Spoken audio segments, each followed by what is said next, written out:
Olá, eu sou a Tayana Conrad. Começa agora mais um programa Alesp Conecta. E no programa de hoje a gente vai falar sobre o momento atual que o nosso país vive da Covid-19.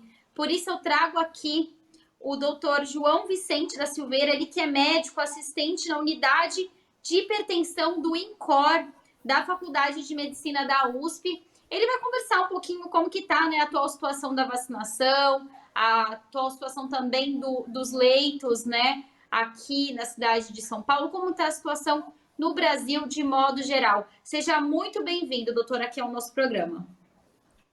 Oi, Tayane. É um prazer estar com você e todo o seu público. Bom, dando início, em relação à vacinação, a vacinação desde o início ela está muito lenta. Esse processo está muito defasado do que deveria ser, porque toda a população deveria ter sido vacinada de uma forma mais rápida, porque o Brasil tem o potencial para justamente fazer com que as pessoas sejam vacinadas numa sua grande maioria. O Brasil tem a infraestrutura, tem o know-how, tem o conhecimento, e o próprio SUS já tem a infraestrutura. Então, nesse momento, eu creio que o processo de vacina está sendo retardado. Deveria ser vacinado muito mais pessoas. Sim, a gente está numa fase agora onde estão sendo vacinadas as pessoas com 60 anos mais, né? A gente sabe que são pessoas que no começo da pandemia a gente falava que eram as pessoas que tinham mais risco, né? Acima de 60 anos. O cenário parece que mudou um pouco, né? A gente tem visto aí a doença também atingir, o número de óbitos aumentar também nas pessoas com menos de 60 anos. Qual que é a importância da gente atingir aí esse marco, né? De a maioria das pessoas vacinadas. A gente sabe também que existe um calendário aí no começo da campanha de vacinação que não está sendo acompanhado, né, doutor? Então, o governo ele instituiu algumas normas agora para que sejam vacinadas as pessoas com fatores de risco, com comorbidades, que são as pessoas mais susceptíveis a pegar a doença, a contrair o coronavírus e ter um risco maior de complicações. É uma lista extensa de doenças, sabe? Por exemplo, vou citar somente a hipertensão. Hipertensão, a prevalência de hipertensão na população é muito grande. Então, uma das doenças que se atribui a fator de risco é a hipertensão, só que a cada 5 pessoas, 3 são hipertensas. Então, você imagina isso nesse cenário da grande população do Brasil. O Brasil é um país continental, aí com mais de 200 milhões de habitantes, então fica muito grande essa incidência de pessoas hipertensas. E outros pacientes com várias comorbidades estão atribuídas para tomarem a vacina. Então precisa o quê?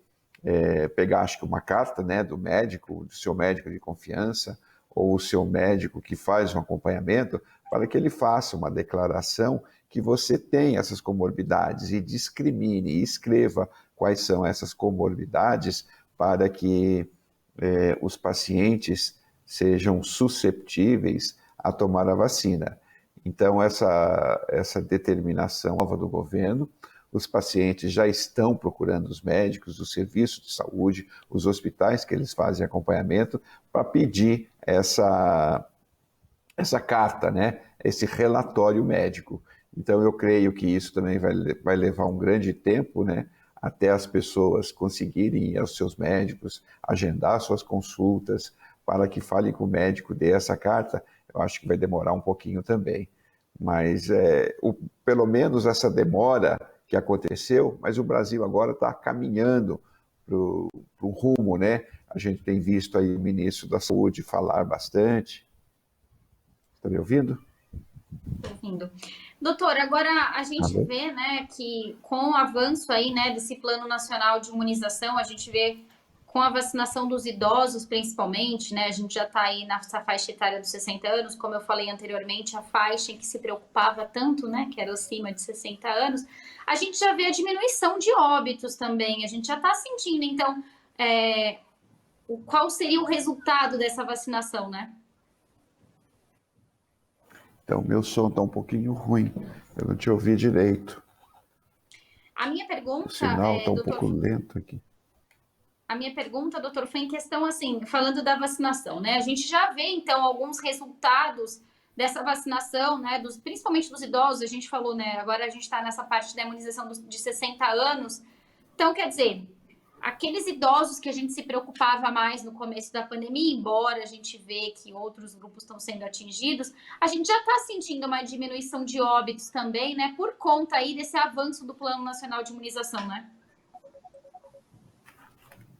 Sim, nós estamos observando que isso está acontecendo, isso é real. Os hospitais estão diminuindo a quantidade de pacientes que estão indo no pronto-socorro e cada vez mais a mortalidade está diminuindo. Então, nós observamos que do mês passado, do mês de março para o mês de abril, houve uma mudança em torno de 90% de redução do número de óbitos dos idosos. E isso é um reflexo claro da vacinação dos idosos.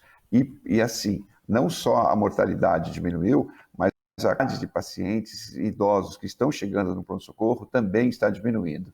Então, isso é um grande avanço, isso é uma resposta que nós estamos tendo claramente, porque é isso que a vacina se propõe. Dentro dos testes que foram feitos, da avaliação que foi feita, a vacina diminui a mortalidade. Agora, doutora, é importante bater numa tecla, né? A gente vê aí muitas pessoas que foram vacinadas pela primeira vez, já diminuem os cuidados, os que tomaram a segunda dose da vacina diminuem mais ainda. É importante a gente ressaltar aqui que demora um tempo para essa vacina atuar no organismo de forma que a pessoa fique imune mesmo à doença. Acho que é importante a gente ressaltar qual é esse tempo. É importante que mesmo após esse tempo continue os cuidados. Vamos explicar melhor isso para quem está em casa. Então, a vacina, né? Existe uma vacina que precisa ser dada e depois tem a dose de reforço. Nesse período que você toma a vacina e a dose de reforço espera aí 3 a 4 semanas, geralmente o organismo está em fase que ele está fazendo o seu sistema imunológico está tendo uma resposta. O organismo está reconhecendo aquele corpo estranho, e aquele corpo estranho está sendo avaliado de uma certa forma no seu corpo, produzindo os anticorpos. Uma possível infecção que ocorrer, esses anticorpos estão totalmente ativados, mas isso demora um tempo.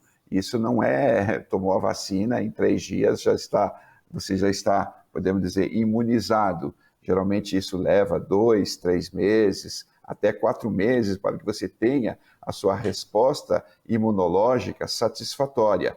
Por isso, é muito importante, ao mesmo período que você tomou a vacina, você tomar todos os cuidados, mesmo que o tempo já tenha transcorrido 2, 3, 4, 5 meses, é necessário tomar cuidado, porque hoje o que a gente tem visto, Tainá, pacientes que estão desenvolvendo a doença de uma cepa mais grave, aquela que a gente tem chamado da variante, né? O vírus sofre uma alteração genética, essa alteração genética pode ser que a vacina ainda, algumas poucas vacinas já estão com capacidade de detectar essas variantes que no momento tem atualmente e é capaz de também fazer a imunização. Mas devemos tomar cuidado porque a doença ainda, apesar de estar diminuindo em relação às vacinas, a transmissão ainda está muito alta. E nesse processo da transmissão, existe a chance de contrair um vírus que sofreu uma alteração genética e que geralmente pode ser mais grave. Então, quer dizer, mesmo quem tomou aí a segunda dose da vacina, é melhor continuar, então, com os cuidados redobrados, usando máscara e mantendo o isolamento social, né, doutora? Afinal de contas, como o senhor mesmo falou, o vírus está sofrendo uma mutação e a gente sabe que a medicina está tentando acompanhar, mas é melhor que tome esse cuidado, né? Sim, esse cuidado é essencial porque o nosso país, ele é continental. O nosso processo vacinal, como nós começamos no início, ele está retardado. Enquanto esse processo das pessoas não serem totalmente atuadas, sofrerem a vacinação, o vírus fica circulando. E nessa circulação do vírus que pode acontecer as mutações. A gente viu aí que teve uma mutação em Belo Horizonte, em Manaus, em Araraquara. Então, essas variáveis que estão apresentando, elas podem se perpetuar. E esse vírus ele pode vir a ser letal. Não necessariamente esse vírus que sofre a variância, que ele sofre essa alteração genética, ele vai ser mais grave. Ele pode ter uma alteração genética que não transmita uma doença tão letal. Mas o que a gente vê é o seguinte, que quando ele sofre essa alteração genética e transmite a doença de uma forma mais grave, fica muito difícil as pessoas terem uma evolução da doença que seja aquela evolução mais lenta, aquela evolução com poucos sintomas. Geralmente ele é muito agressivo, a transmissibilidade é muito rápida e a virulência é muito alta. Doutor, agora a gente vê aí essa diminuição na ocupação dos leitos de UTI, e é importante a gente falar, né? A gente sabe que tem a vacinação, está contribuindo muito para isso, mas é importante a gente falar das medidas de isolamento, né? Isso também tem contribuído muito para a diminuição dessa ocupação dos leitos, e eu acho que é importante, vindo do senhor, né, por estar aí, né, no dia a dia, vendo todo esse cenário, que o senhor alerte também quem está assistindo em casa para continuar mantendo as medidas de isolamento, né, respeitando aí todas essas regras que têm sido impostas aí pelos governantes, né, e que têm contribuído também. As pessoas estão sofrendo muito, né? Essa pandemia mudou o pensamento, existe muita síndrome do pânico, muita psicose, muito medo, intolerância, e as pessoas querem viver, estão com ansiedade de recuperar a vida, recuperar encontros familiares, as crianças querem ir para escolas, as mães ficam muito atribuladas em casa, o serviço do home office, pai e mãe e filho junto, então isso tudo causou um transtorno. Então as pessoas estão com uma ansiedade de viver, estão com aquela necessidade implícita de curtir a vida, vamos dizer, loucamente, né? Coisa que não acontece há muito tempo. Só que aí, nessa condição, começam a ver na televisão, começam a ter relatório, está diminuindo a incidência da doença nos hospitais, está começando a sobrar vaga. Existe aquele pensamento do consciente coletivo que, olha, não vou usar máscara, eu vou ter um encontro, vou na casa do meu pai, da minha mãe, eu vou no encontro de amigos, vou comemorar um aniversário, então eu começo a ter esse relaxamento. Aí existe um grande risco, as pessoas ficam muito relaxadas, não sabe se tem uma pessoa que está com a doença, e uma só pessoa, que você está num encontro familiar ou num jantar, a pessoa pode transmitir a doença. Aí é uma loteria, né? Ninguém sabe como vai ser a manifestação da doença dessa pessoa. Então, o risco é muito grande. Então, apesar de hoje a gente está vendo uma leve diminuição dos pacientes serem internados nos hospitais e alguns leitos vazios, coisa que não tinha antigamente, em tempos atrás, aqui, né, podemos dizer, há menos de 10 dias, devemos tomar todos os cuidados necessários para que a doença não atinja de uma forma agressiva e letal. E a melhor forma, então, de manter aí a proteção são mantendo aquelas medidas que a gente já vem mantendo lá desde o começo da pandemia, né, doutor? Tem alguma coisa extra que a gente pode fazer ainda, além de todos aqueles cuidados, de lavar as compras quando chegam do mercado, usar a máscara, o álcool em gel, aqueles tapetes, né, sanitizantes, em alguns lugares a gente já vê que está sendo usado? O seu som estava muito ruim para mim, mas acho que vou tentar responder o que eu consegui ouvir. É o seguinte, hoje a medida mais protetora é o seguinte, é a máscara em gel, uma máscara adequada, né? Eu tenho visto algumas pessoas usarem as máscaras de uma forma inadequada e cobrindo somente a boca, fica no queixo. Então é importante enfatizar o uso correto da máscara, tá? Que cobre toda a boca e cobre o nariz. Então a máscara tem uma medida preventiva muito grande, o álcool em gel, o álcool em gel a todos os momentos, porque as pessoas acabam esquecendo, né? Ela vai no elevador, ela aperta. Ela vai num carro, pega numa maçaneta. Ela vai trabalhar, ela passa num corrimão. Então, tudo tem que tomar um cuidado muito grande com as mãos, porque as mãos, ela acaba vinculando. Você pega o seu óculos, pega seu celular, e se está contaminado, pronto, contraiu a doença. Então, hoje, a melhor forma é evitar o contato humano com várias pessoas, né? Encontros sociais, é manter esse distanciamento social e o uso correto da máscara e o álcool em gel. Essa é a melhor forma de se prevenir da doença. Quer dizer, mantém os cuidados do começo da pandemia mesmo. É claro que quem precisa trabalhar, né? A gente sabe que algumas empresas ainda estão fazendo uma escala, claro, reduzida de trabalho. Precisa trabalhar, vai trabalhar, mas continua mantendo então esses cuidados. Agora, doutor, quando a gente fala com relação aos tratamentos, né? A gente vê aí pacientes que são testados positivo e às vezes não tem tantos sintomas, né? Qual que é a diferença de tratamento? É algo feito caso a caso? Ou o tratamento é por internação? Quem tem o sintoma leve fica em casa, não toma nada? Tem alguma coisa que não pode tomar? Eu lembro que quando a gente teve, né, aquela epidemia de H1N1, existiam alguns medicamentos que não podiam ser tomados. Como que está sendo com a Covid? Uma boa pergunta que você fez, porque hoje não existe dados na literatura que comprove que exista um medicamento totalmente eficaz em se combater a doença. Não existe. Então, é uma doença viral que nós estamos aprendendo a tratar a doença, né? Ela tem aí 1 ano e alguns meses que a gente está aprendendo e estamos correndo atrás. O Brasil, como um celeiro da medicina e de pesquisadores e cientistas, está contribuindo muito para que vários trabalhos estão saindo aqui em São Paulo, na Universidade de São Paulo e nos grandes hospitais dos centros do Brasil, estão tendo várias pesquisas. Mas o certo é que não existe uma medicação específica para se tratar o Covid-19 hoje em dia.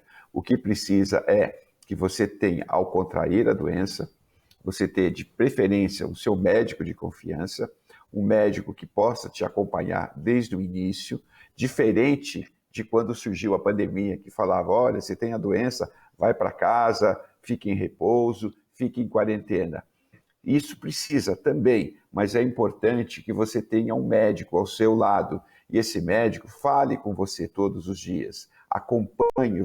Hoje nós temos a telemedicina, temos o celular, que dá para ver a imagem do paciente e o médico interagir com ele, para no momento inicial que ele detecta algum problema maior, por exemplo, a gente pede para o paciente usar aquele oxímetro que coloca no dedo para ver a saturação e pede para o paciente anotar a saturação junto com a frequência cardíaca. Se a saturação começa a ter uma queda, começa a diminuir a valor, chegando a 90% de saturação, a frequência cardíaca está aumentada e os hábitos habituais do paciente, como caminhar em casa, subir uma escada, ao levantar da cama, ir no banheiro, tomar banho, fazer suas necessidades fisiológicas, ele tem algum grau de canseira, falta de ar, isso é um alerta para que o médico se atenha e oriente esse paciente a procurar um hospital, nesse momento colher alguns exames de sangue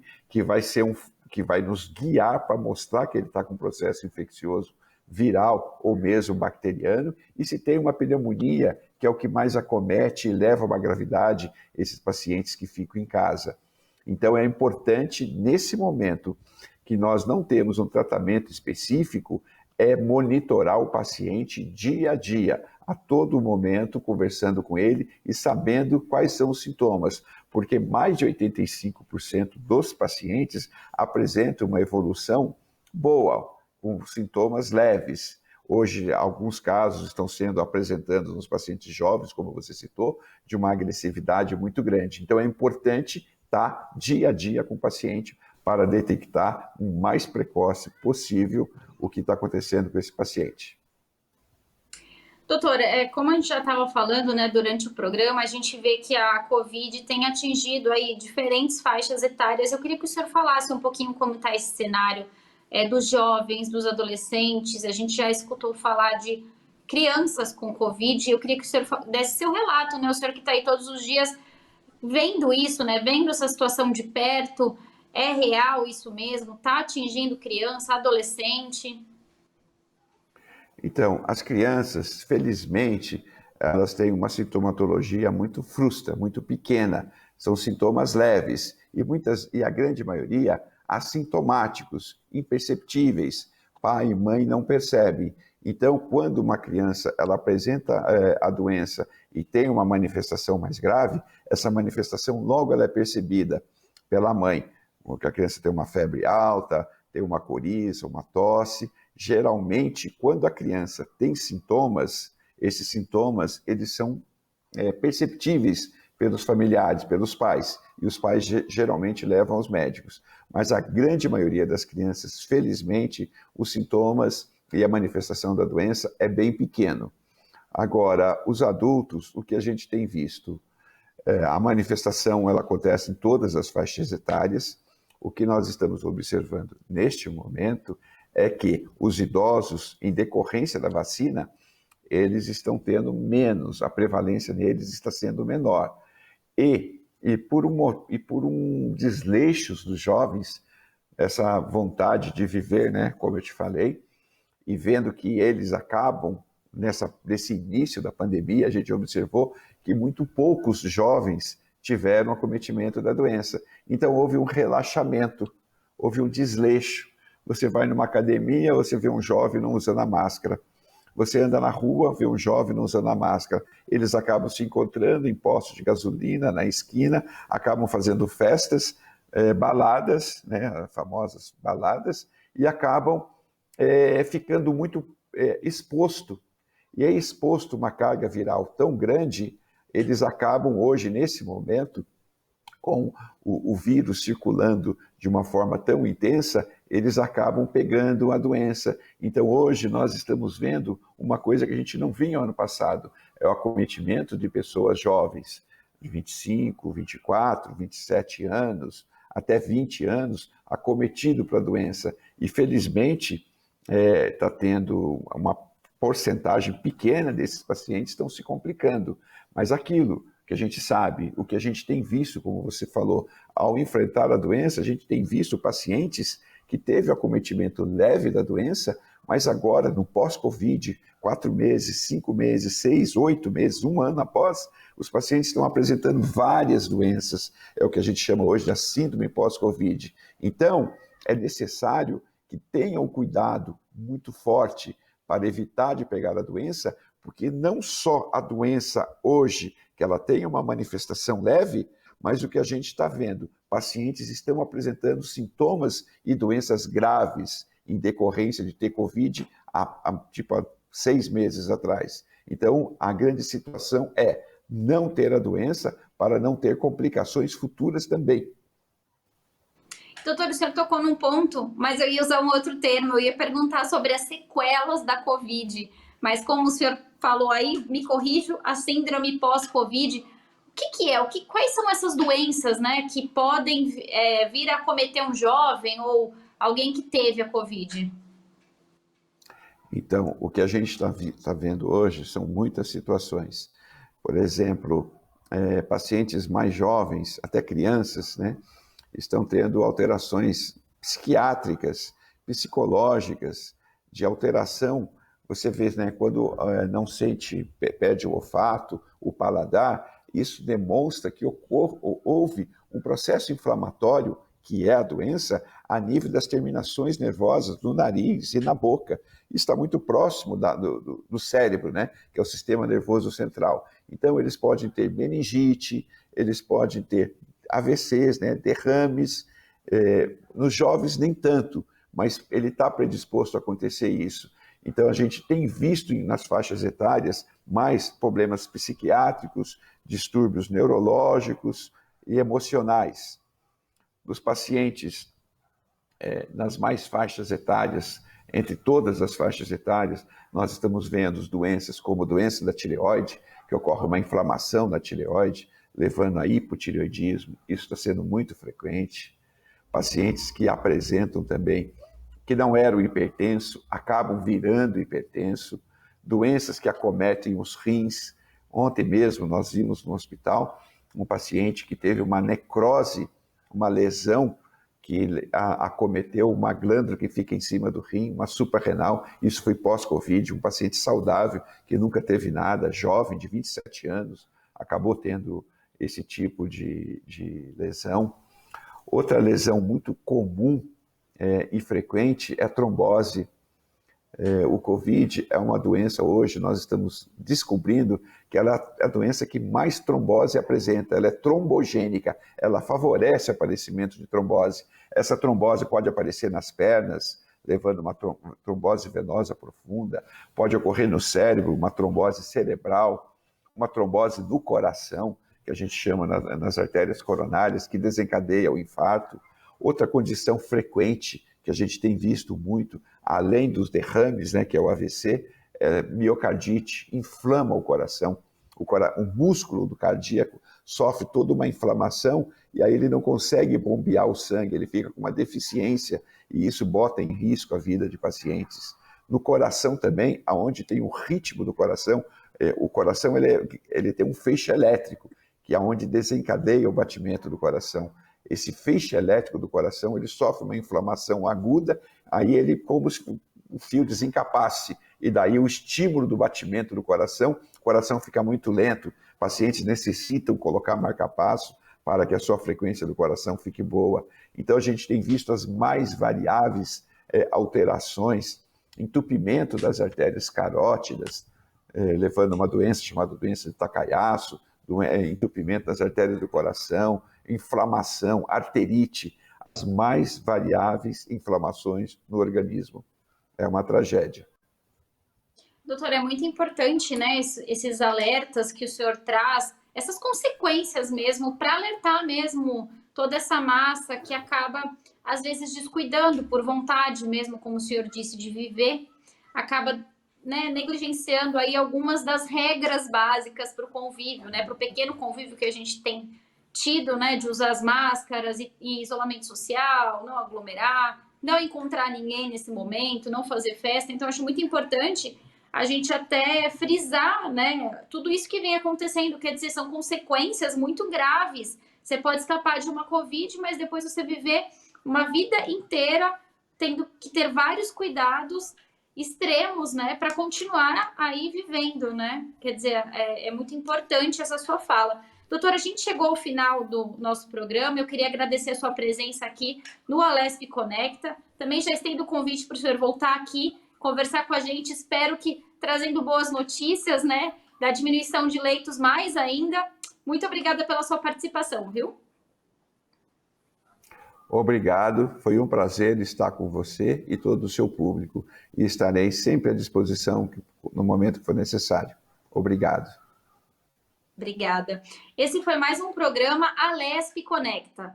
Para você rever esse programa, acesse a nossa plataforma no YouTube da Rede Alesp. Muito obrigada e até um próximo programa. Tchau, tchau.